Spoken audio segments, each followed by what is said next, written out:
gusto para mí estar otra vez aquí con todos ustedes desde LATE, desde Lapsus de Toledo, España, iniciando esta sesión, esta reunión. He tenido la posibilidad de difundir el psicoanálisis en muchísimos eventos. Como ustedes saben, hemos estado en relación con la Fundación Europea para el Psicoanálisis. Hemos podido difundir el psicoanálisis desde Europa, pero con puentes importantes a América. Hemos podido publicar 39 libros, que se dice rápido. Nuestro libro del fantasma va a ser el número 40 de la colección de psicoanálisis Lapsus de Toledo. Queremos seguir publicando un libro por año, queremos continuar con esta labor de difusión y de transmisión del psicoanálisis desde una ética muy particular, que es la nuestra y que consideramos que es la ética del psicoanálisis, en donde damos apertura a diferentes lecturas, a diferentes formaciones, en donde nos deslindamos un poco de todo lo que implica el discurso universitario, con todas estas notas de página, que a veces los textos son solamente notas de página y que no hay posibilidad de que el colega que esté escribiendo pueda dar la transmisión de su propia lectura. Entonces se convierten en textos sumamente densos, en donde lo que hay es la repetición de frases lacanianas.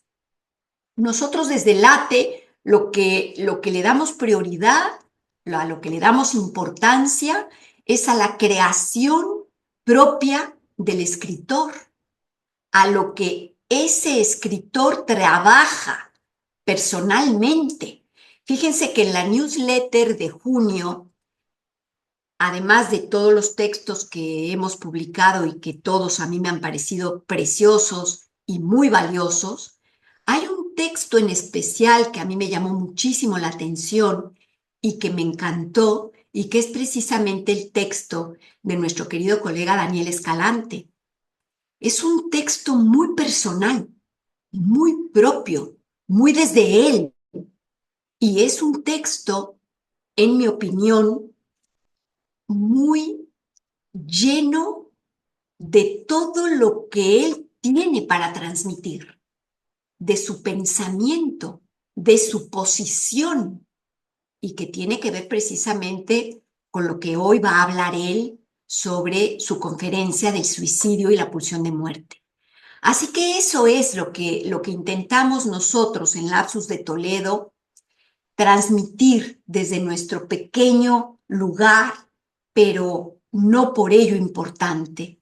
Transmitir que lo que nos interesa es la lectura propia, es la creatividad de cada uno, es el trabajo y la voz personal. Es muy importante las lecturas, eh, lo que cada quien estudie en la universidad, los papeles, como decimos en México, papelito habla, lo que cada quien haya hecho como formación. No estamos banalizándolo de ninguna manera, pero en nuestra opinión es mucho más importante lo que cada uno logra decir desde su propia voz. Así que, con mucho gusto y con todas estas celebraciones, le voy a dar la palabra al primer colega de hoy, que es Jorge Gómez, y que nos va a hablar del tema expulsión de muerte. Adelante, querido Jorge.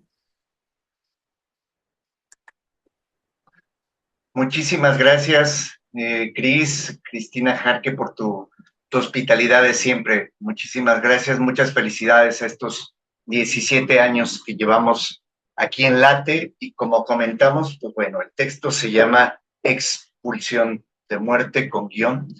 Intentamos brevedad. Voy a tomarme el atrevimiento de leer. Lo quería hacer a capela, pero tuvimos aquí un tema técnico. Se trata de una exposición que pretende pensar e interrogar desde la teoría psicoanalítica. Parto de dos fundamentos básicos que proviene del juego homofónico de dos palabras. Uno, o el primero, se trata de una ex-pulsión, es decir, de lo que alguna vez fue y ya no es. Y dos, una expulsión, que se trataría de algo ya expulsado o por llegar a ser expulsado. Espero que hasta ahí se comprenda la dinámica lúdica que proponemos. Nuestro tema, como podemos comprender, es la problematización de la pulsión de muerte que va inexcusablemente ligada a la expresión teórica de pulsión de vida, como sabemos.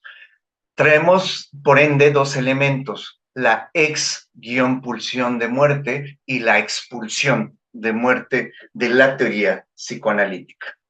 El primer punto parece anudarse con el segundo, incluso pareciera ir en el mismo rumbo dentro de nuestras teorías. Con mi reflexión no pretendo decir que se haya abandonado la terminología de pulsión de muerte, sino antes bien señalar el papel que puede tener en la teorización contemporánea del psicoanálisis. El término en ocasiones se ha desusado o releído, como en el caso de Lacan, que lleva una suerte, pues no sé, en general de subversión del tema de pulsión de muerte, como le gusta decir a algunos autores. A mí en particular me parece que sí está rehusado mientras es interpelado a partir de teorizaciones como las de Gosse.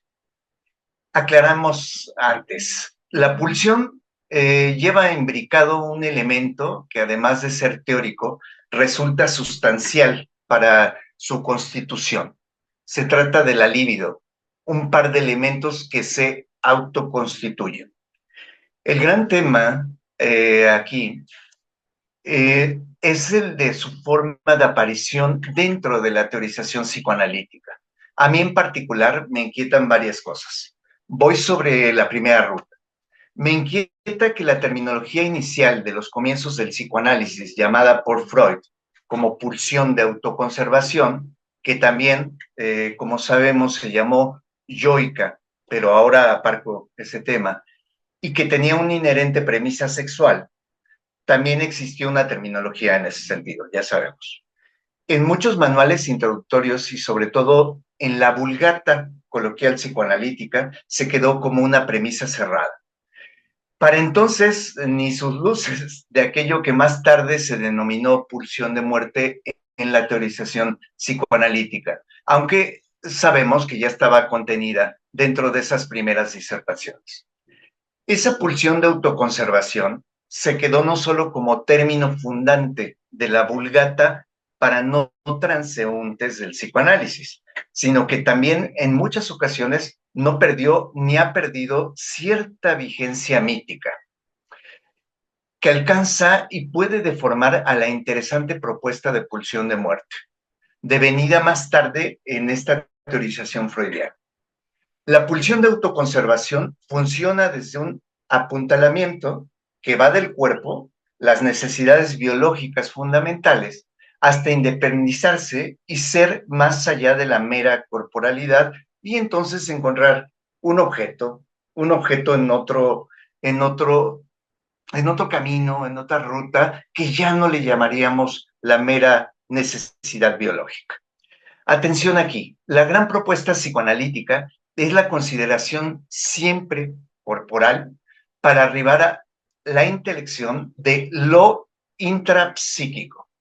Y justo desde sus comienzos existe una insurrección respecto del pensamiento científico y religioso de esa época. Freud se fue encontrando, antes que gestando un invento, con posibilidades de pensamiento para comprender lo que es el acaecer intrapsíquico. Sin embargo, yendo por la segunda ruta de mi inquietud, explicando que desde esta mi inquietud no hablo ahora de modo cronológico desde una evolución del concepto de pulsión de muerte. Algunos manuales siguen leyendo la pulsión desde una primera autorización, que es la mencionada pulsión de autoconservación, y para la escucha positivista podría resultar un elemento a ser tomado, ojo, le vendría muy bien a la postura positivista como un elemento a ser tomado. Recordemos, para premisas positivistas, lo palpable, lo visible, será en ocasiones lo único que alcanza a ser objeto de estudio.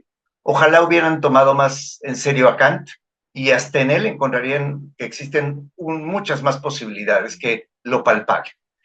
Aquí viene una paradoja explicativa de Freud y que los psicoanalistas hemos usado hasta el cansancio. Hablo de la famosa diferencia explicativa entre pulsión e instinto, instinct, en la voz alemana. Aquí sigo un poco lo que nos decía Cristina sobre la cuestión de cómo divulgamos el psicoanálisis. Creo que de forma pedagógica podemos empezar a sortear esa que parece una única explicación para hablar de la pulsión.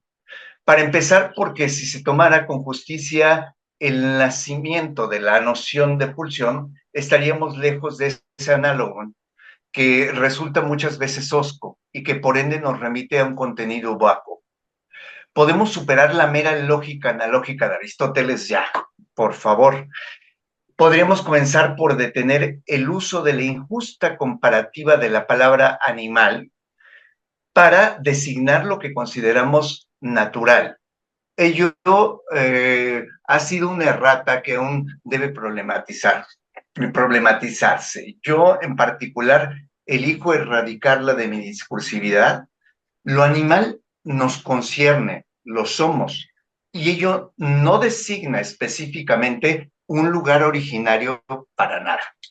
Incluso ello resulta también muy injusto con el propio psicoanálisis. Desde la vereda filosófica, algo que me atrapó del psicoanálisis al comienzo de mi vida profesional es su relación no tajante con la verdad o lo originario. Eso que tantas sorpresas me causa en tantos autores como Kant, Deleuze, Derrida, Levinas, Morand y Lacan. Considero que a estas alturas ya no necesitamos contaminar nuestras definiciones para designar lo específicamente humano, equiparándonos para empezar con otros seres o circunstancias y después creer que existe un alcance de, pues sí, para lo que existe en sí. Ojo, no puedo aquí detenerme en Hegel, Kant, Fichte o Husserl, pero basta mencionar sustancia, nómeno o lo real en Lacan. Lo que considero la naturaleza no es lo existente por sí mismo. La pulsión, por ello, como término fundante del discernir psicoanalítico, no está pensada como un más allá o un más acá, sino es un término linde entre multiplicidad de discernimientos, pero no una cosa a ser tomada después de no ser instinto. Desde su surgimiento, Freud planteó así el tema de la pulsión. Sin embargo, la insistencia primero en la pulsión de autoconservación, seguida de la otra terminología que tanto ruido ha causado desde el descubrimiento del psicoanálisis, se trata del principio de placer, desde luego, el que pensó Freud muy al principio como meta única o unívoca, pero aclaramos, fue el trecho menor de teorización, ¿eh? Esa fue la primera parte del principio de placer como meta única. Creo que los psicoanalistas también podemos escuchar cómo toma el público en general, como decía Cristina, algunas premisas teóricas generadas dentro de nuestra disciplina y que son solo tomadas en ciertos aspectos. Considero que ahí tenemos que insistir en reexplicar para las personas no formadas en psicoanálisis cómo se dieron los rápidos cambios teóricos en Freud para explicar después qué derivas contemporáneas tiene hoy nuestra teoría. A nivel coloquial, se entiende que los seres humanos tendemos a la autoconservación como cualquier animal, que lo animal sería justo lo que tiende a la autoconservación. Para Darwin sería la ley natural que habla de una sobrevivencia de la especie más fuerte. ¿Sí? Encontramos de este modo que alguien puede encontrar una ligazón entre autoconservación y la sobrevivencia, pero se le olvidarían sus elementos aparejados. El más fuerte ya llevaba premisas de lo que se considera lo humano, poniendo, por supuesto, al macho por delante, es decir, al hombre. Nadie olvida nuestra cultura patriarcal, ¿verdad? Planteando finalmente que los animales tienden a parearse todo el tiempo. Cuando dialogo con alumnas, alumnos o los y las analizandas, tiendo a explicar que los ratones, los conejos, los perros o las palomas no tienen moteles llenos y con filas esperando mañana, tarde y noche. La sexualidad humana tiene su complejidad particular. Y me llamó la atención encontrar una expresión semejante de modo reciente en Darian Leder, en su texto llamado Nunca es solo sexo, donde habla precisamente de este término de apararnos como conejos y todo eso que, pues ya sabemos, hay una distancia. Por ello mismo, para mí, la división sí freudiana de la brusca distinción pulsión e instinto podría entenderse como aún naturalista. Freud aquí tiende a sobrepasar su propia mirada. Como insistimos o reiteramos, lo animal nos concierne y ello no designa específicamente un lugar originario. Esto me inquieta mucho. En ningún momento designa un lugar originario. No se trata de pensar en un instinto igual a originario, un animal igual a originario y un natural igual a originario. Podemos afirmar esto con contundencia, pues sabemos que Freud no habla en términos ontológicos, aunque sí en términos metapsicológicos, que nunca serán los metafísicos, por supuesto.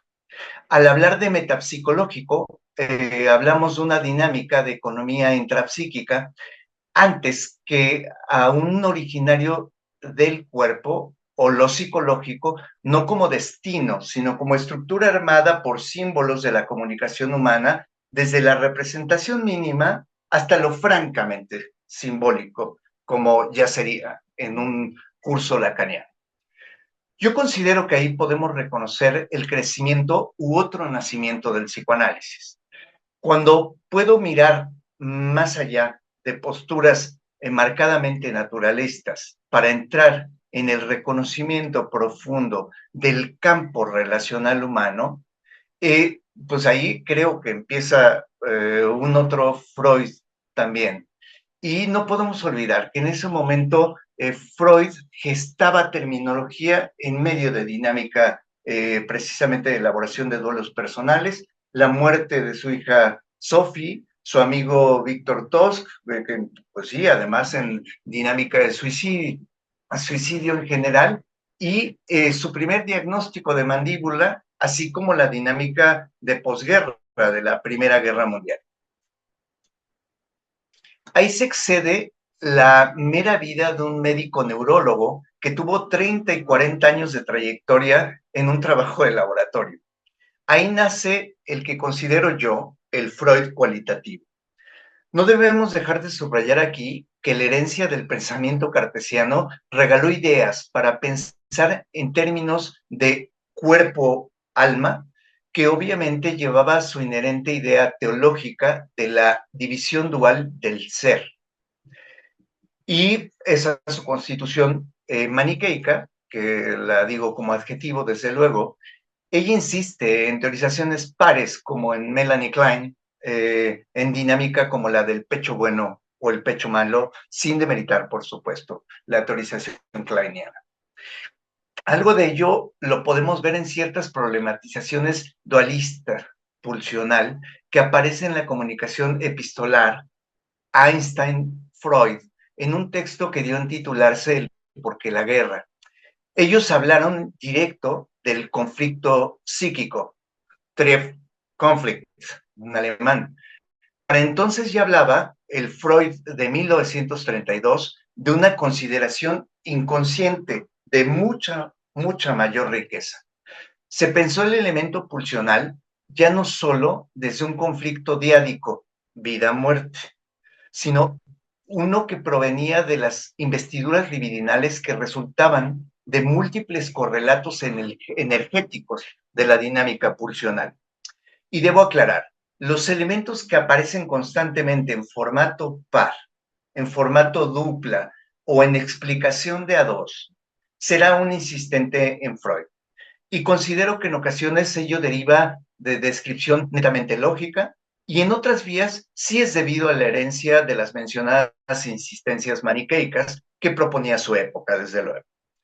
Me detendré en una breve dilucidación que parecía que me estoy saltando, que ahora sí se refiere a la dinámica cronológica de la evolución de las ideas sobre la pulsión, de la pulsión, y no sé si todos lo conocemos en general, pero Freud propuso hasta 45 expresiones derivadas de Trieb, la traducción de pulsión, como nos lo explica Michel Porte. La palabra en diferentes idiomas ha sido traducida, como sabemos y como estábamos diciendo, como pulsión en muchas derivas y discusiones teóricas. Hoy solo remito a la traducción de Mark Solms en inglés. Lo que llama la atención de muchos psicoanalistas, perdón, es que, bueno, ahora lo explico en una breve andadura, es que a partir de 1920 invitará a mirar teóricamente Freud justo el principio del placer, ya no como meta pulsional exclusiva. Ojo, este punto es para marcar con subrayado amarillo o el que guste. Lo que nos deja ver es que ya no habrá direccionalidad unívoca o única. Será ahí donde llega su segunda propuesta, que representa una invitación otra para pensar la pulsión, que son las que pudimos mencionar previamente en plural, las pulsiones desde su formato, pulsión de vida y pulsión de muerte. La manifestación de la pulsión de muerte en su sentido exterior se puede llamar pulsión agresiva, para quien no lo conozca, y en su manifestación interior hacia el propio sujeto se la puede entender como masoquista. En esta teorización podemos encontrar un Freud franco que hablaba de lo que encuentra, abandona la postura tan objetivista del siglo XIX que incluso enmarcó en algún trecho su primera teorización. Puedo decir que noto surgir el que entiendo como un Freud cualitativo, como estaba diciendo, que ahora podía notar ya un gran movimiento precisamente en lo pulsional. Casi con ello accede en ese momento a una tercera propuesta pulsional, me atrevo a decir. Ya como vimos, sí transitó en algún plano desde la dinámica orgánica o la dinámica de nitidez objetiva, donde estaban jugados básicos microorganismos como la dinámica de los protozoarios, que eso ya llegaba así hasta 1920, y que alcanzaba un equilibrio homeostático que le hacía pensar en un equilibrio alcanzado con la muerte y buscado por la vereda inconsciente en los seres humanos. Ahí también influía que se expresaba él en términos también termodinámicos. Sin embargo, ahí consideramos que hubo un quiebre. Freud parece renunciar a tener toda la verdad en una sola premisa o en una sola dinámica explicativa. Aquí aparecerá ya un Freud no monoexplicativo, sino un Freud de reconocimiento de lo múltiple. Ya expulsión de la pulsión de muerte sí fue posible tal vez para Lacan. Para otros, solo es pensar la pulsión como una construcción más allá de la pulsión de muerte, una ex-pulsión de muerte. Es decir, no una pulsión de muerte pura, tal vez se trata solo de un resto. Antes bien, se trata del reconocimiento de la complejidad de lo humano como, o con sus inherentes contradicciones concatenadas. Y aclaro, todas las problematizaciones de muerte en las pulsiones no es la muerte en sí, a pesar de los protozoarios o lo termodinámico. Es la problematización de los impulsos e incitaciones a lo inerte, a lo agresivo o a lo no vivo. Se trata de una búsqueda de entendimiento psicodinámico que, eso sí, puede llevar a compulsiones limítrofes que nos enfrentan a la muerte. Pero ojo, no invitan a destruirnos con el acto de morir. Si se hablara verdaderamente de la muerte en mayúsculas en psicoanálisis, yo me remitiría a la conceptualización de la muerte seca en Jana Luch, esa muerte que nos parte o nos partirá la cara, o ni siquiera nos partirá la cara, sin saberlo, ella es inasible. Ahí también se cruza desde luego Lacan con su problema de no alcanzar lo que creemos que es, esa será nuestra falta constitutiva, no alcanzar a nombrar lo que es, lo que será. Bien, y ello en lugar de generar temor, alcanzo a decir, al contrario, puede dar una tranquilidad inmensa. Nada sabremos de esa muerte seca. Cuando sea en sí misma, pues bueno, no nos enteraremos, no seremos, no habrá ni rostro. El mundo contemporáneo hoy tiene una confusión con su relación por alcanzar la muerte, dialogar con ella e incluso a considerar que es esa muerte seca. Pues bueno, yo aquí termino para no robar más tiempo e infinitas gracias nuevamente, Cristina Jarque y equipo Late, que es maravilloso. Muchísimas gracias a ti, querido Jorge, por tu exposición fantástica que has hecho. Y bueno, pues ahora le voy a dar la palabra a nuestro querido colega Daniel Escalante. Su título del texto es Sobre el suicidio y la pulsión de muerte. Adelante, querido Daniel. Muchas gracias, Cristina, y gracias a todos los que están presentes. Y tengo un subtítulo de mi conferencia que es de hecho una frase tomada de un poema de Miguel Hernández y que se llama Ambición de muerte. Esto de la ambición de muerte, de alguna manera, siempre en mis escritos, como señaló Cristina, estar incluido yo, mi historia personal, algunos casos que eventualmente por ahí llevo y también mucho de lo que me apasiona, que es la música y la literatura. Entonces, en mis trabajos siempre recurro a esos medios para sostener mi discurso. Em, bueno, obvio, hablaré desde el psicoanálisis, del psicoanálisis de Freud y de Lacan. Pero lo que decía Jorge en un momento de su conferencia me parece muy importante porque yo al menos no lo sabía. Las condiciones de enunciación, que así se dicen en el psicoanálisis lacaniano, son importantes y esta construcción de la pulsión de muerte en 1920, en más allá del principio del placer, así se llama el libro de Freud, pues tiene que ver con la muerte de su hija, con su primer diagnóstico de cáncer, con que estaba muy reciente la finalización de la Primera Guerra Mundial, el suicidio de su amigo, y creo que eso es muy importante, desde dónde habla uno, en qué momento, en qué condición se decide hacer una conceptualización o una reconceptualización. Decía yo, en 1920 y habla Freud de la pulsión de muerte y dice que en principio se dirige al interior y se tiende a la autodestrucción. Posteriormente, esta pulsión de muerte se convierte en una pulsión agresiva o destructiva que va orientada hacia el exterior. Y Jacques Lacan dice que prácticamente toda pulsión es una pulsión de muerte. Esto requeriría mucho más explicación, pero lo dejo ahí.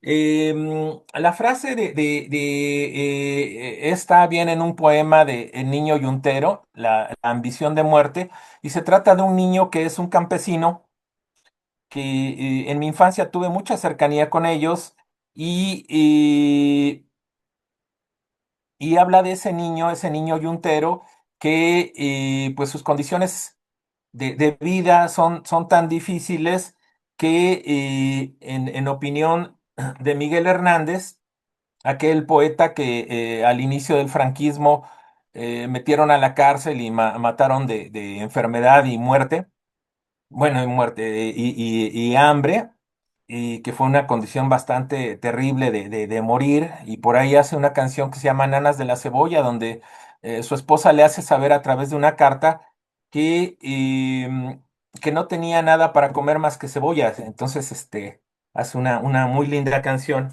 y la canta Joan Manuel Serrat, que siempre fue alguien que a mí me dijo mucho, me aportó mucho, muchísimo. Y, eh, los actos suicidas siempre despiertan interrogantes que se traducen en dolorosas reflexiones. Cuando se trata del suicidio de un ser querido, uno se cuestiona, ¿por qué no fui yo para que esta persona decidiera aferrarse a la vida? Eh, y bueno, una de las suicidas célebres, su obra es una maravilla, Virginia Woolf, se suicida y deja como testimonio una carta dirigida a su esposo, que se llama Leonard, y declara en ella: si alguien hubiera podido salvarme, habría sido tú. Ya no me queda nada sino la certeza de tu bondad.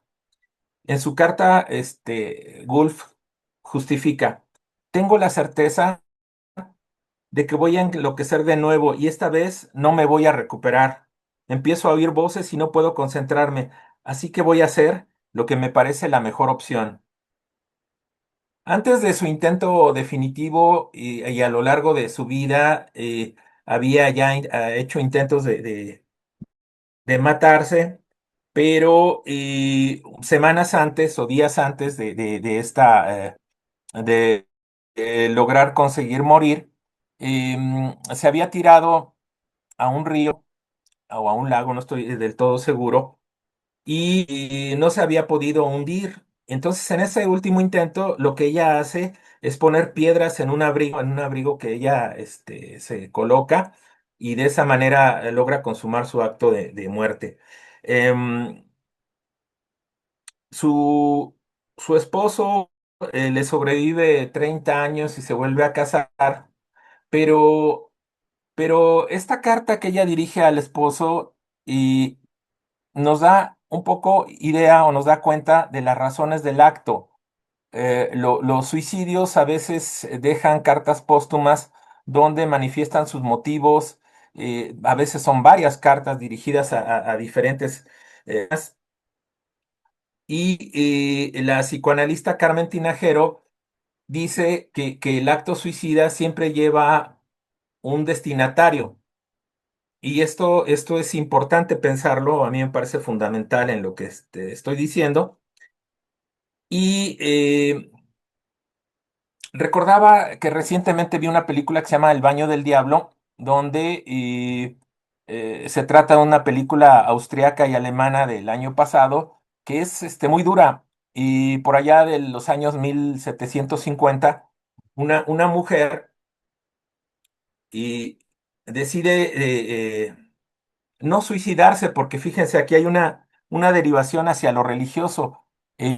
Muchas mujeres, la película al final da cuenta de esto, se suicidaban, no se suicidaban, perdón, cometían un homicidio porque, y de acuerdo con la religión católica, el suicidio las llevaba en línea directa al infierno. Entonces no querían ellas eso, sí querían morir, pero eh, lo que lograban hacer era que las decapitaran y que exhibieran su cuerpo y su cabeza. La película en ese sentido sí es como medio terrorífica, pero lo que verdaderamente es terrorífico es las condiciones de vida de esta mujer, que pierde el sentido de vivir.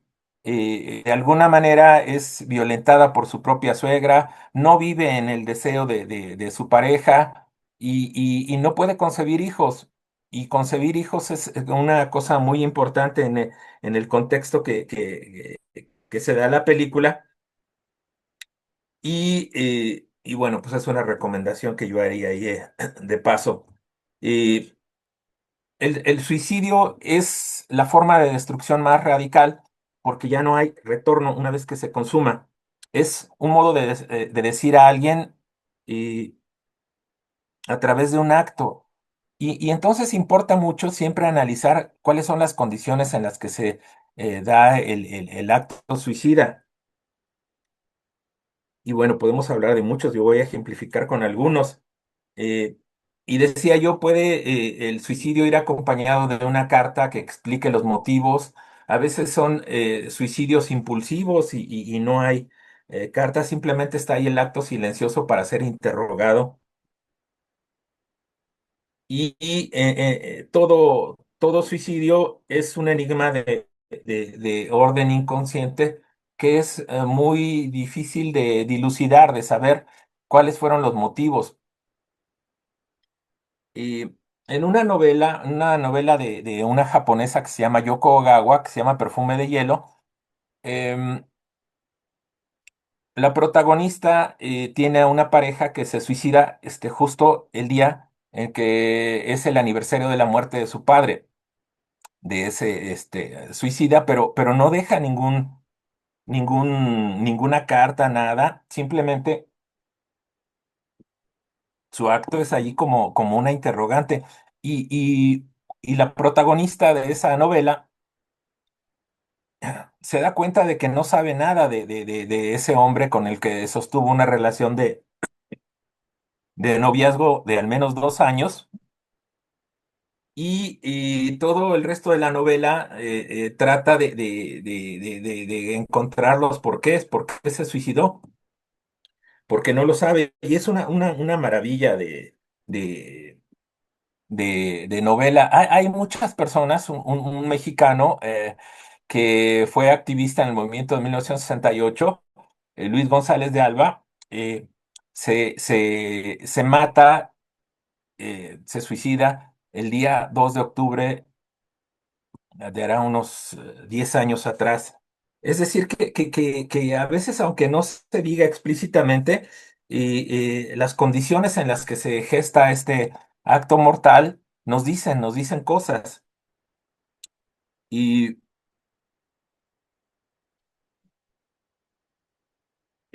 yo creo que el libro que contiene esto de la pulsión de muerte, que se llama eh, Más allá del principio del placer, nos dice mucho porque estas categorías también en el escrito de Jorge aparece que hay dicotomías así como principio de vida y principio de muerte, etcétera, pero la realidad es más compleja. Cuando entra un orden inconsciente, se vuelve mucho más complicada la cosa. Em, Y bueno, los motivos por los que alguien decide arrancarse la vida son múltiples. Eh, los suicidios los realizan hombres, mujeres, niños, ancianos, pues sí se ha estudiado mucho, pero yo creo que todavía hay mucho que decir acerca del suicidio. eh, y bueno, no pretendo ser exhaustivo en esta disertación, sino que aquí sí me voy a lo personal porque dos de los contextos donde más violencia se da son el contexto escolar y los hospitales. En estos días se habla de un médico residente que en la ciudad de Monterrey se quitó la vida, era acosado por sus compañeros. Hay mucho que seguir como en ese hilo de Ariadna de irse allegando información que es lo que pasaba. Pero hay un testimonio que es muy interesante, que es el de este libro, 13 años para siempre, Marión, y que trata de una niña de 13 años justamente que era acosada por sus compañeras de trabajo. Y aquí aparece un elemento muy preocupante. ¿Por qué? Porque esa niña, y de acuerdo con lo que dice su mamá, mantenía una comunicación muy buena con la mamá, pero nunca le dice que está siendo acosada en la escuela y termina suicidándose, se cuelga y hace un acto también bien interesante porque deja colgado así de un hilo su teléfono celular donde la mamá encuentra que por lo menos en el mes de enero ella había recibido 3,000 mensajes de sus compañeros amenazándola. Entonces, la verdad es que a partir de eso se hace una película en Francia, y la madre decide crear una fundación, se llama Nora Fraise. Eh, el libro está en Editorial Planeta, no me pagan nada por por promoverlo, pero me parece sí como algo muy importante. Una serie de televisión que llamó mucho mi atención, y la de muchos también, es la serie Adolescencia.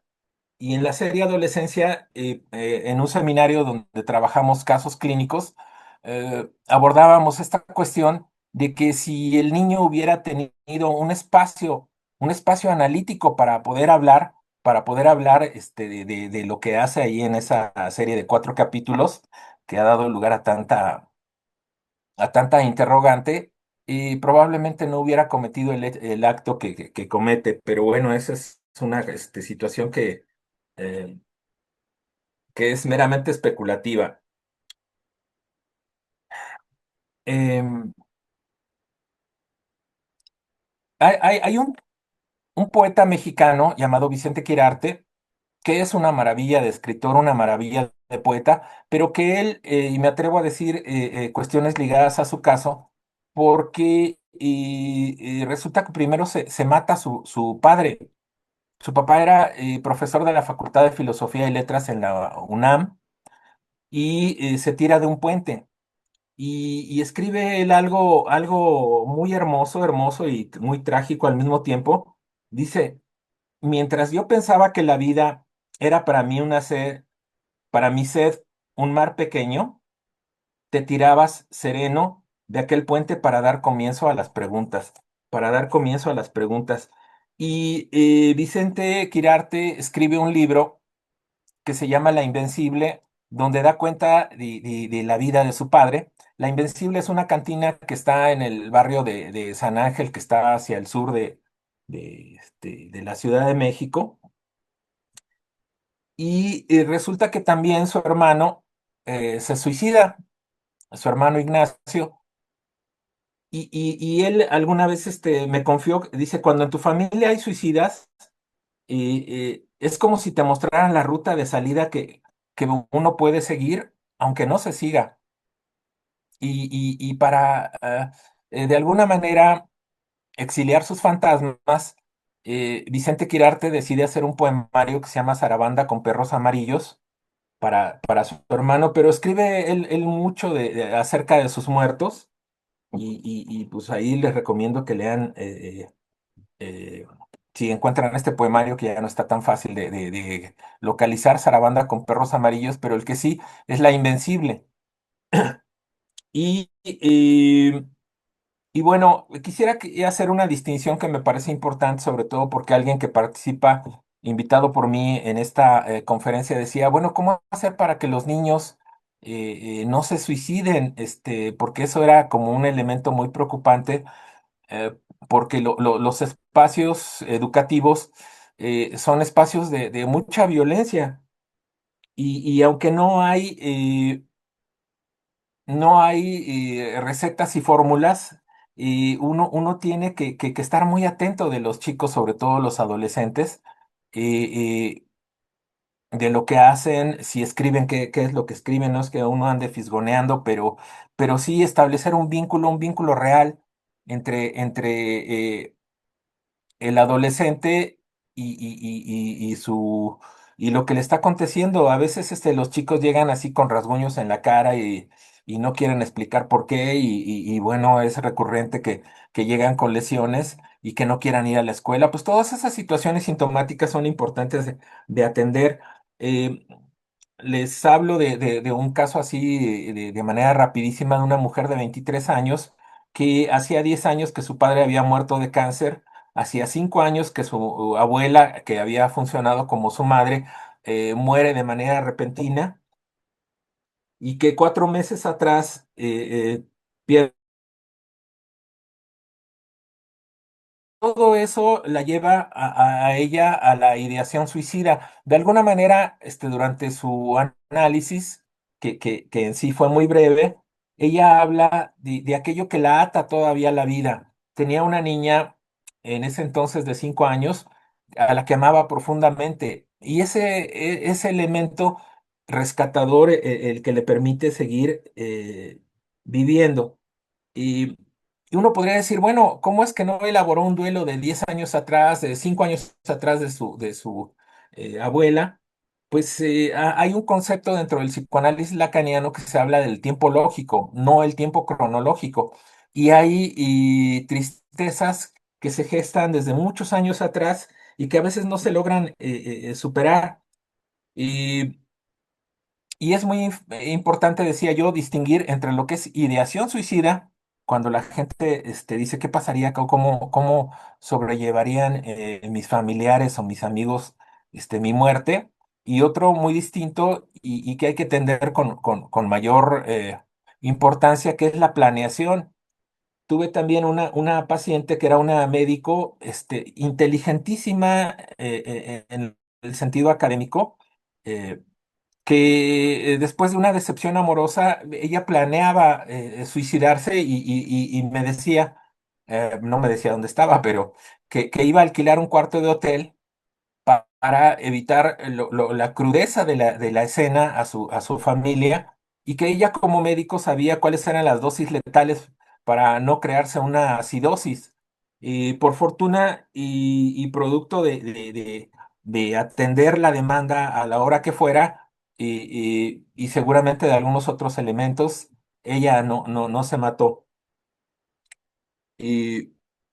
Y yo ya mucho más en el terreno personal, experimenté de manera cercana la muerte de una persona con la que crecí, que tiene todos los elementos de los cuales yo creo pues que decide quitarse la vida. Él adquiere una enfermedad respiratoria muy seria que cuando va a la clínica del lugar donde vivía, le dicen, esto no se va a solucionar solamente con pastillas, con medicamentos, usted tiene que ir de manera urgente a hospitalizarse y decide no hacerlo.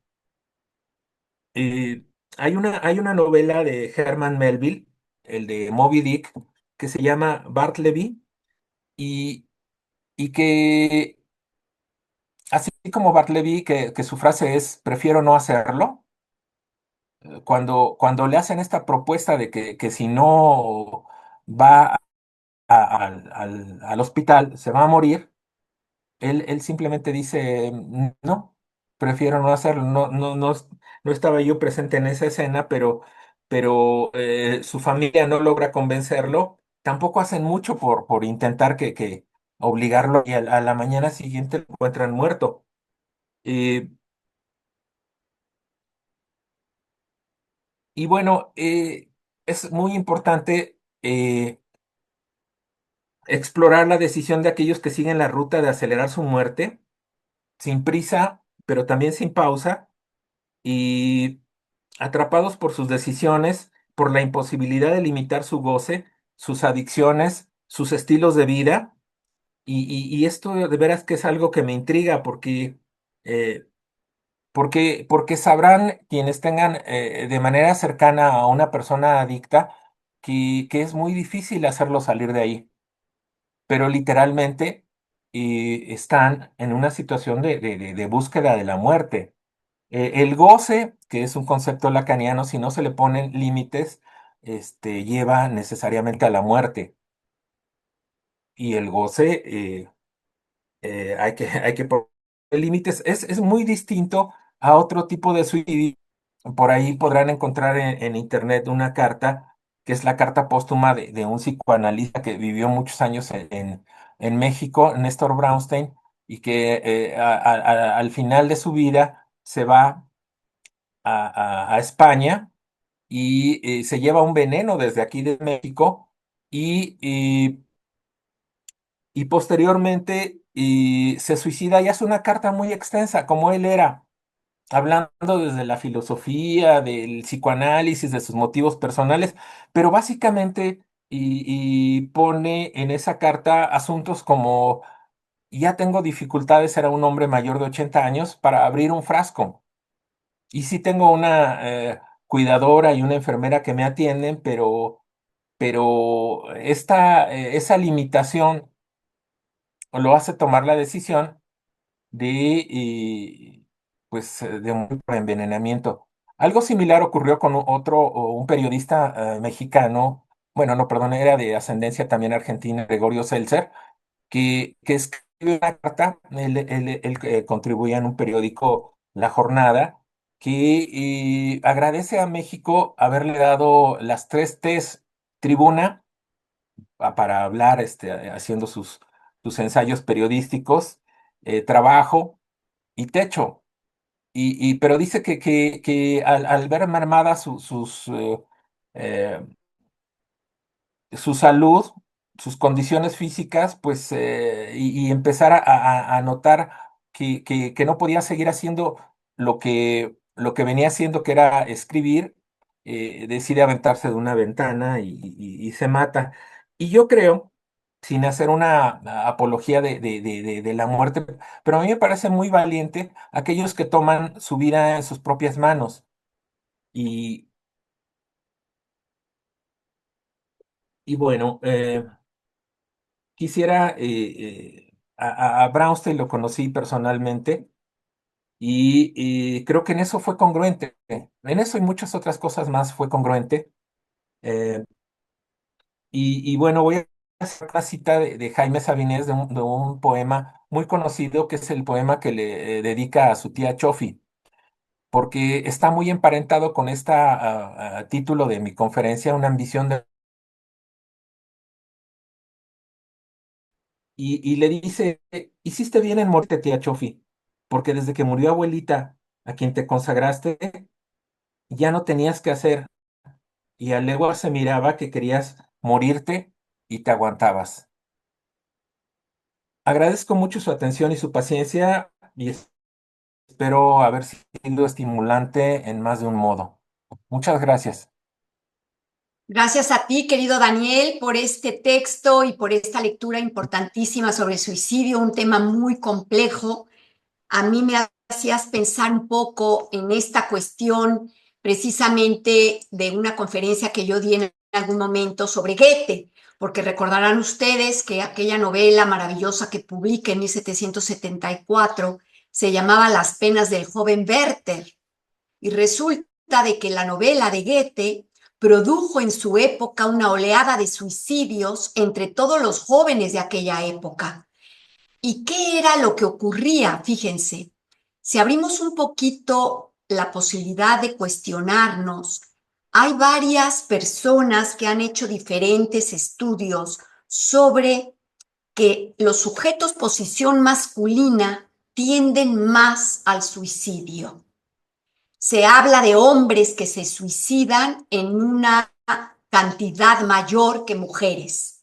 Y yo pensaba en esta novela de Goethe, que escribe sobre un hombre que no es afortunado en el amor, le rompen el corazón y decide suicidarse. Y la oleada de suicidios que ocurren en ese momento a partir de esta publicación, todos hombres, nos parece sinceramente muy interesante precisamente para eso, para abrir este cuestionamiento. Hay muchas cosas para hablar sobre el suicidio y obviamente no vamos a tener el tiempo hoy para poder hacerlo, pero estas conferencias nos ayudan a poder abrir un poco los interrogantes y a poder seguir trabajando el tema. A mí me hace recordar a Camus, este filósofo francés Albert Camus, que muere en 1960, que es decir, que es bastante contemporáneo nuestro. Recuerden ustedes cuál fue la frase de él más importante desde toda su lectura filosófica. Él dice, lo voy a citar, el acto más importante que realizamos cada día es tomar la decisión de no suicidarnos. Eso dice Albert Camus. Y otra cosa importante que también dice es que no hay más que un problema filosófico verdaderamente serio, el suicidio, dice él. Y dice que juzgar si la vida vale o no vale la pena de ser vivida es responder a la pregunta fundamental de la filosofía. Y algo que no es muy conocido dentro de las frases de Camus, pero que a mí me parece interesante comentar hoy, es que él dice en un momento determinado: bienaventurados los corazones que pueden doblarse, porque nunca se romperán. Fíjense cómo esta frase de Camus nos pone directamente en relación a lo que estamos hablando sobre el amor desde Goethe. Es decir, gran parte de los suicidios son por amor, o podríamos decir desde el psicoanálisis por desamor. Julia Kristeva dice que las historias de los psicoanalistas, las historias de los analizantes en los psicoanálisis, son siempre historias de amor. El sufrimiento del sujeto está vinculado al amor. Y podemos decir que también el amor es posiblemente aquello que salva, en el sentido de la pulsión de vida, a alguien que tiene el deseo de muerte. Daniel Escalante hablaba de Néstor Brownstein. Yo lo conocí muy íntimamente. Fuimos muy amigos. Él presentó mi libro de la Madre Estrago en México. Le parecía una lectura, y a mí me encanta que lo haya dicho, y así está en un video que él ha dicho en la presentación del libro, que lo grabamos y después lo publicamos, que era uno de los libros más interesantes que había leído, porque era una lectura propia sin notas de página. Creo que era el primer libro de psicoanálisis que él leía donde no había notas de página. Y le había parecido verdaderamente sorprendente y al mismo tiempo como súper interesante. Néstor y yo fuimos muy íntimos y yo conocí muchas cosas de su vida como amiga. Nunca fui su psicoanalizante. Él fue mi profesor y después mi amigo, mi gran amigo. Yo le presenté muchos libros aquí en España porque él se vino a vivir a Barcelona. Yo quiero comentar que la muerte de Néstor no provocó solamente admiración, como en algunos casos, como en este de Daniel Escalante, provocó también mucha decepción, porque muchos de sus analizantes, compañeros míos, se quedaron, yo voy a decir, estupefactos ante este acto de Néstor. Y decían que hay que tener mucho cuidado si osas sentarte en la posición del analista de las decisiones que tomas, porque en ese lugar que tenemos de analistas, los actos que hacemos nunca son sin consecuencias. Yo no voy a decir si el acto de Néstor fue valiente o cobarde. Yo lo que voy a decir es que en general, en mi opinión, el acto del suicidio está dedicado. Tendríamos que ver desde dónde se suicida un sujeto. Desde el lugar de la psicosis, desde el lugar de la adicción, desde el lugar de la neurosis. No es igual. Desde el lugar de la perversión. Probablemente desde el lugar de la perversión el acto del suicidio sea un acto dedicado a hacer sufrir a alguien. Entonces, no podemos hablar en general. Tenemos que ir al caso por caso. Hay algunos suicidios que se hacen por crueldad, precisamente para hacer sufrir a alguien que se queda vivo. Hay otros actos de suicidio que no se hacen por crueldad, se hacen por desamor, como lo que habla Camus, como lo que estamos viendo en Las penas del infortunado Werther. Pero lo que es un hecho es que es un acto dedicado y que la gente que se queda viva se queda, como diríamos en Francia, touché. Dicen que son 3 las generaciones afectadas por el suicidio de una persona a la que se ama. No es un acto sin consecuencias. Y yo, como Camus, pienso que es uno de los actos más importantes a trabajar, no solamente desde la filosofía, sino también desde el psicoanálisis. Y bueno, tengo que confesar algo que me dijo un paciente hace poco que es creyente y que tiene una enfermedad terminal y que está pensando en el suicidio, irse a Suiza. Ya ven que allí se puede, aquí en Europa, entrar a la eutanasia. Y me decía, mira, lo que me hace pensármelo es que soy creyente. Y si yo me suicido, creo firmemente que me voy a ir a un sitio, mi alma, distinto, el de los suicidas. Y probablemente no sea el mismo lugar a donde estén mis seres queridos. Más allá de que seamos creyentes o no, como desde el psicoanálisis lo que sí sabemos es que Dios es inconsciente, no que ha muerto desde Nietzsche, sino que es inconsciente, a mí me hizo reflexionar este paciente, porque es verdad que aunque algunos se consideran ateos, siempre hay el enigma de lo que puede ser la muerte y de lo que puede ser después de la muerte. Lacan mismo hablaba entre las dos muertes cuando tocaba lo de Antígona en el seminario de la ética. Entonces, yo creo que es un tema súper interesante. Creo que lo que Daniel ha comentado nos permite cuestionarnos y abrirnos a seguir trabajando este tema. Creo que no se puede generalizar y que es importante ir siempre al caso por caso, pero que también podemos ver algunas pautas. Y yo, para concluir esto que quiero hablar del suicidio, sí me gustaría decir que hay una parte vinculada al amor que es lo que finalmente puede dar la diferencia entre pasar al acto suicida o no. Le voy a dar ahora la palabra a nuestra querida colega Iris Reyes. El título de su texto es Ética del analista frente al... no, espérenme, es Labor del analista, divulgación contra vulgarización. Es algo desde lo que yo leo en el texto de Iris y en este título, la ética que tiene el analista precisamente frente a la transmisión de nuestro quehacer. Yo lo vinculo Muchas un gracias. poco a lo mismo que ha dicho ahora Daniel sobre lo del suicidio.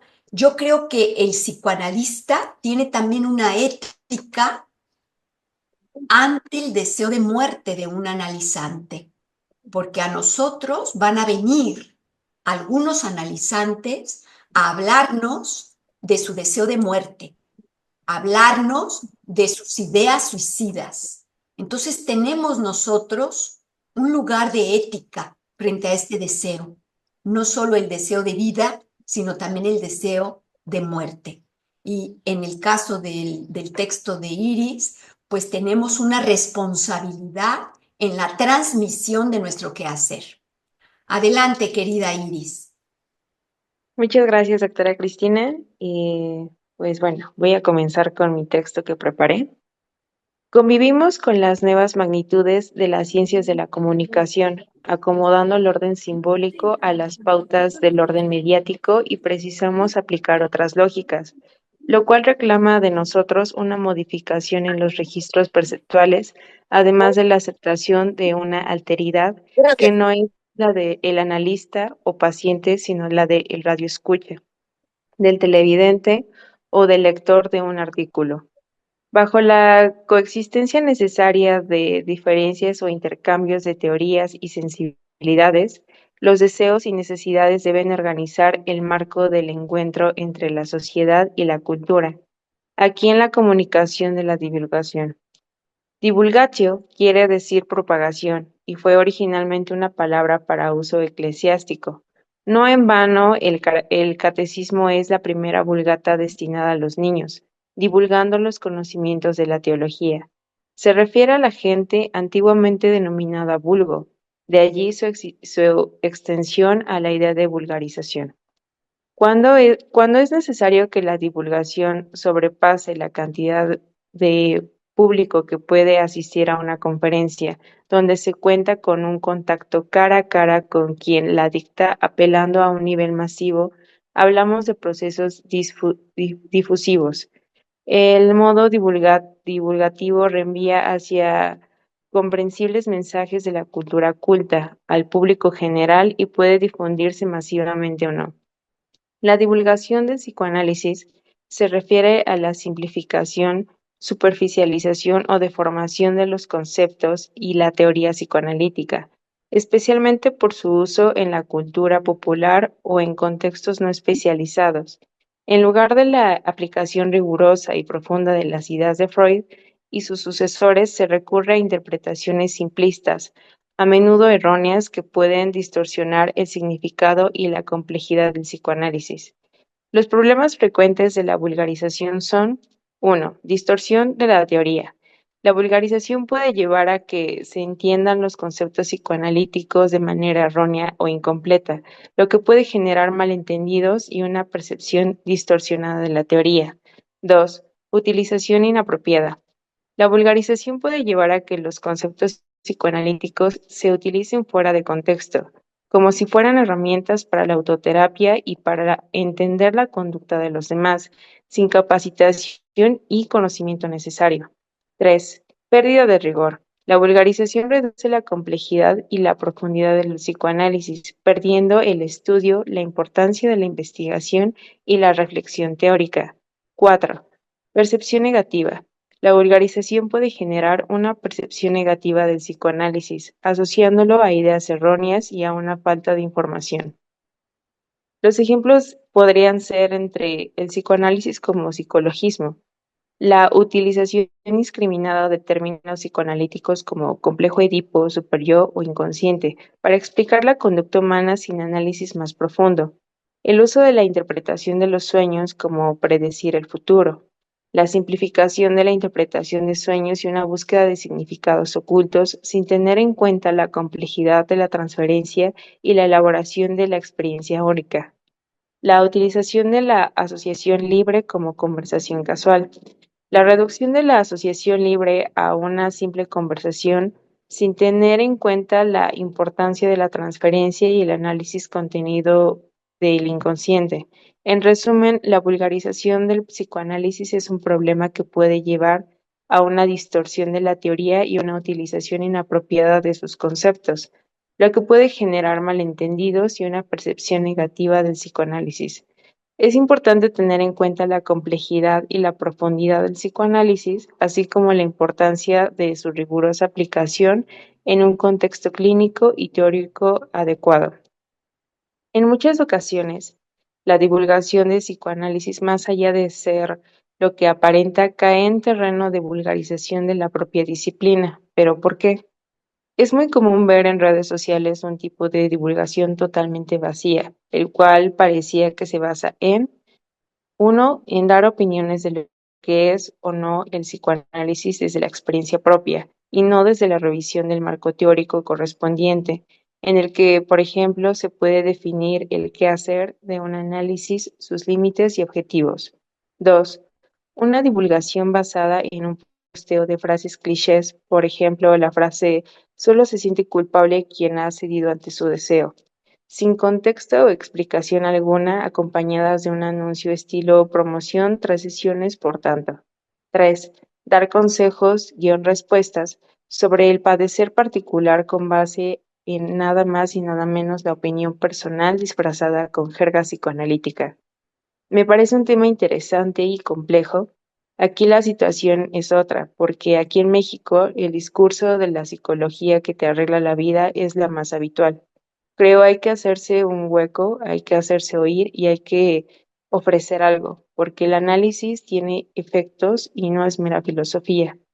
Si ese ofrecer algo quedará sepultado, si solo hacemos un contenido además para analistas, no obstante, estoy totalmente de acuerdo con el peligro de caer en psicologismos y espejismos y reduccionismos, estos últimos siendo para mí los más preocupantes porque dañan la profesión por dentro y por fuera. Algo interesante a la hora de divulgar es saber que ese reduccionismo sí tiene lugar. es el no analista, porque puede hacer algo de lo que se puede encontrar en un análisis sin tener que ser un intelectual, ya que si no, este queda reducido para unos pocos analistas, leídos, filósofos, etcétera, es decir, para los que ya lo conocen. Me surge a mí una pregunta. ¿Qué vende un psicoanalista? Frecuentemente nos cruzamos en las redes con promotores de marketing digital para vender sesiones, vender cursos, en general, vender.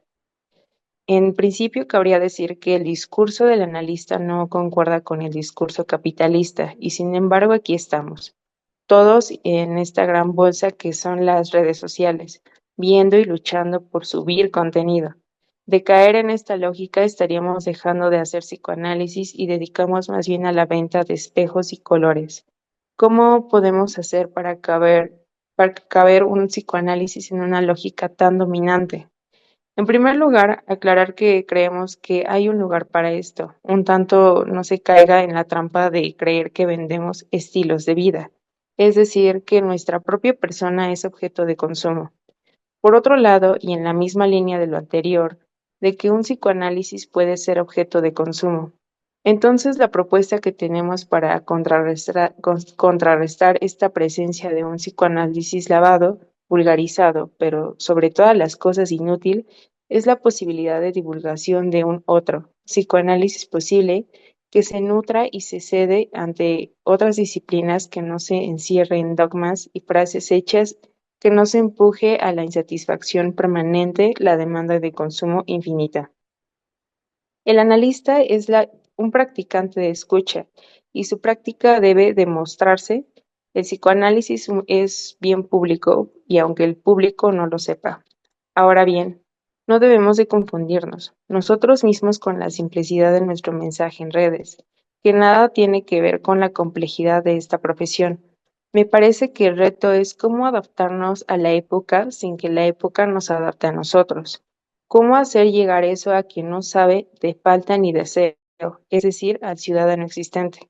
Me refiero cuando la gente no sabe ni que existe el psicoanálisis y piensa que lo que es un lugar donde te analizan los sueños y te dicen que estás enamorado de tus padres. Creo tenemos la responsabilidad de transmitir que es este dispositivo que genera a un lenguaje que suscite una esperanza a aquel que sufre, siendo siempre nosotros conocedores de que no hay garantía y de que el inicio de un análisis también pasa por hacer semblante para. Si pensamos en el psicoanálisis como una sociología, una psicología o una cosmovisión, entonces su rol se verá atravesado por un saber amo. En este sentido es que algunos profesionistas de la salud se sienten autorizados de hablar de grandes verdades universales, de normalidad y anormalidad, de salidas patológicas a determinados complejos que no distinguen contextos ni culturas, de elecciones mejores o peores, esperables y no esperables. En este sentido, interpretamos lo que se dice un paciente en tanto texto de ser leído, no juzgado, no escuchado, leído. La lectura interpretativa que haga un analista apuntará entonces a producir una ruptura de lo que se quiere decir y lo que puede ser leído, en términos de sustraerle un saber fijado al analizante y armar de un nuevo sentido bajo transferencia. Es por esto que la posición del analista no es moral, sino ética. No se guía en términos de lo que un saber indica que es lo que debería ser, sino que por lo contrario apunta al advenimiento de un sujeto. La divulgación se enmaraña con los discursos del poder, ya que no solo se crea campos de dominancia respecto de quien escucha, mira o lee, sino que suscita efectos de fascinación. Si bien estos no positivizan al público, que conviene tenerlos en cuenta para el análisis de la narcisación de quien divulga. Divulgar se asocia con mostrar lo que no se debe. ¿Qué sería aquello que no se debe mostrar? La teoría. O sea, divulgar implicaría exhibir una escena primaria. Quien divulga contenidos de la teoría se instala en un dispositivo de poder que sobrepasa o desborda el poder que podría juzgarse en otros niveles de la práctica. Si la teoría es poder en sí, la divulgación un poder fuera de sí y para sí. El estilo divulgativo desborda los cánones estéticos para interpelar en clave de deseo, es decir, solicita zafar lo aprendido académicamente buscando un goce transgresor a través de significantes que legitiman lo efímero. Podría transformarse y traducirse, volcando sus contenidos en redes plurales, como periodismo escrito y en un comienzo tratamiento radial o televisivo posteriormente. Cada cual propuso desde su comprensión de lo que se divulgaba, el diseño de sus propios mapas interpretativos, ya fueran relativos a sus conflictos o a hechos de la cotidianidad, lo cual poco tenía que ver con la estricta reproducción de los contenidos de la teoría, pero sí con la aparición de una nueva práctica que ponía en evidencia el dispositivo de poder que el psicoanálisis podía encarnar. Maestros, padres y madres de familia, periodistas, funcionarios, comenzaron a hablar de Edipo, frustraciones, traumas y complejos.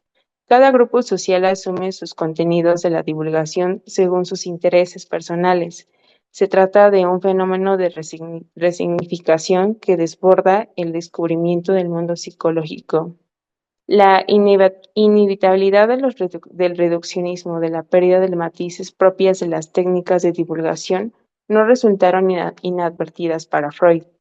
Freud empezó a divulgar en la época en la que se gestionaban las nuevas concepciones acerca de lo público y la opinión pública, cuando se comenzaba a disponer de medios de comunicación en masa. Al excluir la existencia de la comunidad, en sus textos desgajan los contenidos políticos de la obra de Freud, que no solo fue un divulgador de su pensamiento, sino también agradeció su divulgación por terceros. Convivimos con las nuevas magnitudes de las ciencias de la comunicación, acomodando el orden simbólico a las pautas del orden mediático y precisamos aplicar otras lógicas, lo cual reclama de nosotros una modificación en los registros perceptuales, además de la aceptación de una alteridad que no es la del analista o paciente, sino la del radioescucha, del televidente o el lector de un artículo. Es el reclamo de los productos de una cultura que no fue incorporada en los textos freudianos, bajo la coexistencia necesaria de diferencias o intercambios de teorías y sensibilidades. Los deseos y necesidades deben organizar el marco del encuentro entre sociedad y la cultura, aquí en la comunicación de la divulgación. Si bien en este texto solo se exponen algunos puntos que contribuyen a la vulgarización en vez da a la divulgación, creo que queda claro que el psicoanálisis como marco teórico y práctica rema contracorriente gracias a la no formalización de la disciplina y a la que muchos por medio de la vulgarización en redes sociales contribuyen. Muchas gracias.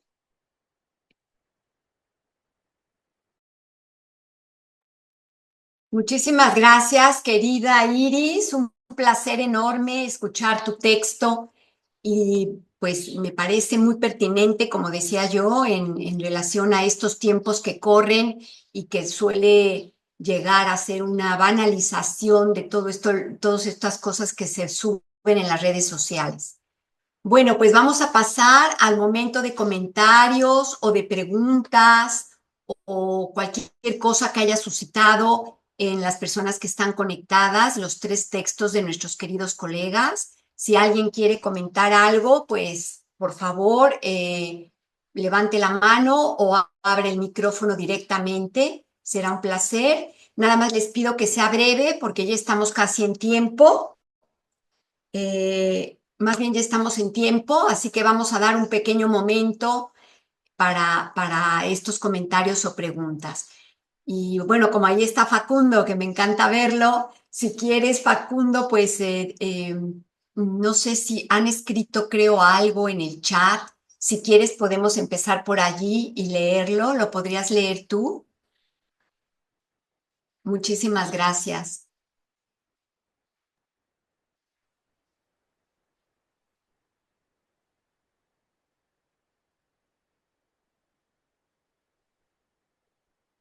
No se oye, tienes que abrir tu micro. Perdón, ahí está. Buenas Vale. tardes a todos. Carlos López en el chat decía, los médicos tienen un alto índice de suicidio. Esto se debe al gran nivel de estrés al que están expuestos en sus puestos de trabajo. Los militares les siguen en esa relación suicida. Daniel, que es Daniel Escalante, es cierto, los suicidios son comunes entre los médicos, trabajé en un hospital muchos años y pude percatarme de las diversas precisiones que tienen desde estudiantes. Ciertamente en la milicia es otro contexto donde es común el suicidio. Carlos sigue con en la Divina Comedia, en la obra La Divina Comedia de Dante, los suicidas eran transformados en árboles, anillo en medio. En este anillo están los suicidas violentos contra sí mismos, quienes, transformados en nudosos árboles, son picoteados y desgarrados por arpías que viven. Hasta ahí porque luego Daniel da las gracias a Carlos por el aporte. No sé si alguno quiere sumar algo a lo dicho. Estrella, ¿cómo estás? Qué alegría verte. Hace mucho que no te veía. Tienes la palabra. Buenas tardes a todos, un placer estar aquí con vosotros y haber escuchado las intervenciones tan interesantes. Pues quería comentar un poquito sobre este tema del suicidio que es tan importante. Yo creo que analizar caso por caso, como decía Cristina, justo hace relativamente poco tiempo, aquí ha sucedido en Toledo uno que era interesante, me preguntaba cuando analizamos el acto, me preguntaba porque entre varios he tenido dos, uno que la persona se escondió mucho, entonces fue muy difícil que nosotros encontráramos a esta persona, estuvimos buscándolo varios días, era padre tenía dos niñas, entonces hay como hay todo un trabajo con las personas que le sobreviven, con los familiares y con amigos y demás. Por un lado teníamos este caso que se escondió mucho y costó mucho encontrar a este amigo mío y era padre de familia de dos niñas y recientemente se ha suicidado otro padre de familia, pero lo ha hecho en un puente donde por la mañana pasan todos los coches que vienen a Toledo y estaba como muy a la vista. Fíjate que pensábamos y hablábamos entre amigos, más que desde, pero sí la importancia de la diferencia de cada acto y de lo que puede simbolizar cada acto en cada caso.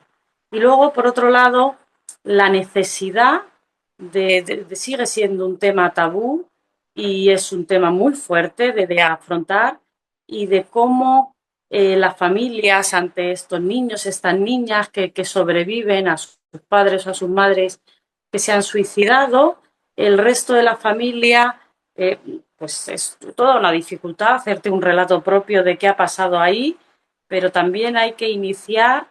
Entonces hablaba con otra persona que se había suicidado su sobrina y que también tenía hijas, esta sobrina, y entonces me comentaba algo de cómo las niñas, bueno, pero mi mamá cuando se cayó, era exactamente esto que voy a decir, cuando mi mamá se cayó no llevaba el móvil, ¿por qué había salido sin móvil? Alguien ya le había dicho en la escuela a esta niña algo. Hay una película aquí que se llama Las Niñas en España, donde, donde con otro lado era una hija de una madre soltera. Entonces nadie le cuenta el secreto a esta niña y alguien en el cole con mala leche, con mal rollo le cuenta. Entonces yo a esta, pues es un familiar mío, esta persona que se ha suicidado su sobrina, le dije, la niña está preguntando y o le vais a dar una respuesta o le vais a preguntar qué piensa ella o qué le han dicho o le vais a hacer un vacío. Estaría genial que pudierais ir a algún sitio con profesionales, no tanto para que vosotros lo trabajéis, sino también para que todo lo que vosotros trabajéis le va a llegar a las niñas, pero también para que esas niñas puedan empezar a elaborar. Es un gran trabajo el que se abre después del suicidio y me parece muy, muy interesante todo lo que se ha hablado. También la vulgarización, el que la lógica de la ley de mercado nos atraviese como psicoanalistas y nos convirtamos en youtubers psicoanalistas o un poco vivimos en el mundo que vivimos. También Freud utilizaba sus medios en el momento. Entonces, bueno, todas las conferencias y un placer haber compartido este espacio con vosotros. Muchas gracias a todos. Muchas gracias, Estrella. Dani, ¿cómo estás? ¿Tenés la mano levantada? Tenés el micrófono. Gracias, Facundo. Bueno, buenos días a todos. Yo nada más tengo dos comentarios que me gustaría como externar. Primero, obviamente, como lo decía Estrella en la parte pues este tema tabú tan grande del suicidio, que yo durante estos últimos años, digo, yo he estado parte del Lapso de Toledo durante esos 5 años, hemos hablado sobre el suicidio en ocasiones anteriores. Sin embargo, creo que el contexto actual del suicidio es muy diferente, el contexto social del suicidio es muy diferente al que teníamos hace apenas unos años.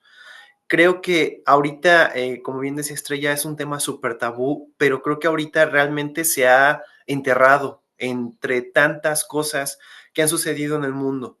Creo que han sido muy pocos los países en donde obviamente el suicidio es legal, como decía Cristina, creo que decía Suiza, por ejemplo, yo desconocía que ahí donde podías optar por la muerte, una muerte tranquila, ¿no? Que al final de cuentas es eso, pero a mi parecer ahorita realmente pues este es un tema que pareciera que ya está enterrado y olvidado y que nadie más quiere volver a hablar de él, ¿no? Antes estaba como muy estaba muy en boca política incluso. Ahora la verdad es que incluso en los medios de comunicación ya no lo ves. La tasa, obviamente, de suicidios va a la alta conforme avanza el tiempo y esto, como bien ya lo hablábamos, tiene una repercusión en el psicoanálisis, porque al final de cuentas el acompañamiento que se debe hacer, obviamente, a la familia y demás es muy importante, es muy intenso. Y también quería compartir esto de que no sabía que 3 generaciones se veían afectadas a partir de un suicidio. Me parece un tema muy importante.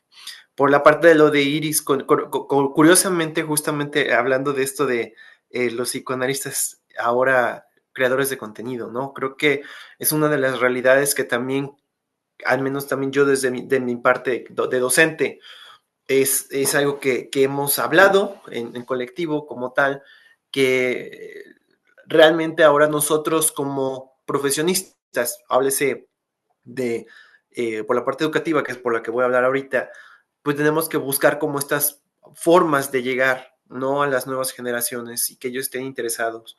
Yo la verdad es que creo que es pues un tema complicado, a mi parecer, y lo he externado ya en algunas ocasiones, el hecho de que sea como la parte educativa como creador de contenido demerita un poco la importancia y la formalidad de la parte educativa. Ahora, si hablamos de la parte psicoanalítica, la verdad es que a mí también se me hace como un tema complicado, justamente porque el psicoanálisis es muchísimo, muchísimo, muy formal. Hay todo una carga de investigación, de educación detrás, como para que se vea solamente limitado a un video de 30 segundos. Es mi comentario, es mi percepción. Yo Daniel Arismendi, lo pienso de esta manera. Pues agradezco a todos de estar aquí, poder verlos de nuevo. Tiene un ratito que no me podía conectar. Pero bueno, estamos aquí. Muchas gracias por las conferencias a los tres, la verdad, fueron temas muy interesantes. Y bueno, seguimos conectados. Muchas gracias. Bueno, Carlos dice, si Freud viviese en esta época, sería youtuber sin duda. Comentario hilarante realmente. Excelente conferencia, dice Reina. Yo, por mi parte, la verdad, debo agradecer a Daniel, a Iris, a Jorge. Ha sido una conferencia excelente. Me quedo solamente, más allá de que como comentario, me quedo solamente con esto de que decía Daniel, la carta suicida siempre tiene un destinatario. Eh, yo pienso, no siempre hay una carta, pero siempre hay un destinatario.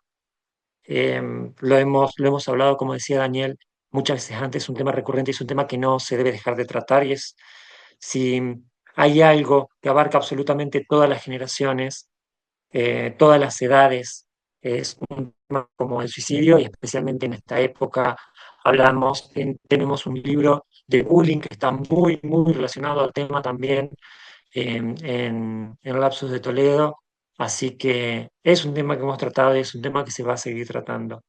Listo. Muchísimas gracias por habilitar este espacio, muchísimas gracias por todo el trabajo tan importante como decía Iris, de la divulgación responsable del psicoanálisis. La verdad que son muchos años, yo he participado los últimos 4 o 5 nada más y me he quedado alucinado con el trabajo que hacen y tienen toda mi admiración. Así que muchísimas gracias.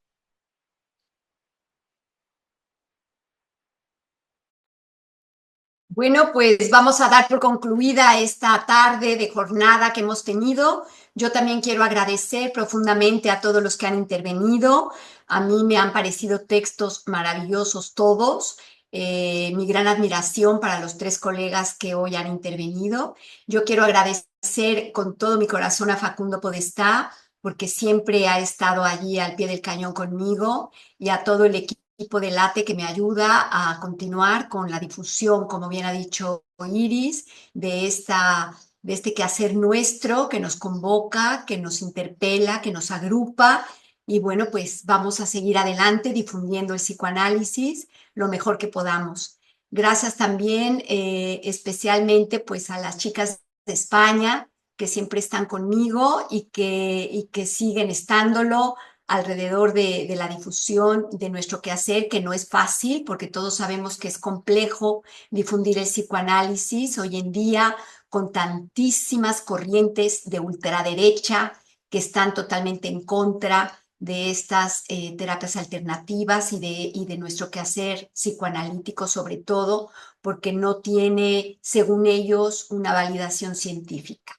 Así es de que en estas épocas en donde lo políticamente correcto es lo que impera, en donde hay tanta problemática, como lo ha dicho Iris, en donde tanto la temática de Jorge Gómez como la de Daniel Escalante, que tienen que ver con la pulsión de muerte, son tan vigentes, yo creo que lo único que nos queda, en mi opinión, es poder continuar difundiendo a partir del amor, el amor al psicoanálisis. Eso es lo que nos agrupa, el amor. Y el amor salva. Y el amor al psicoanálisis es lo que mantiene un grupo unido. Así que bueno, pues les agradezco a todos que se hayan conectado y les recuerdo que tenemos el 30 de junio como máximo para los que van a compartir en el libro del fantasma. Muchísimas gracias y que tengan un lindo cierre de curso 2024-2025. Hasta luego.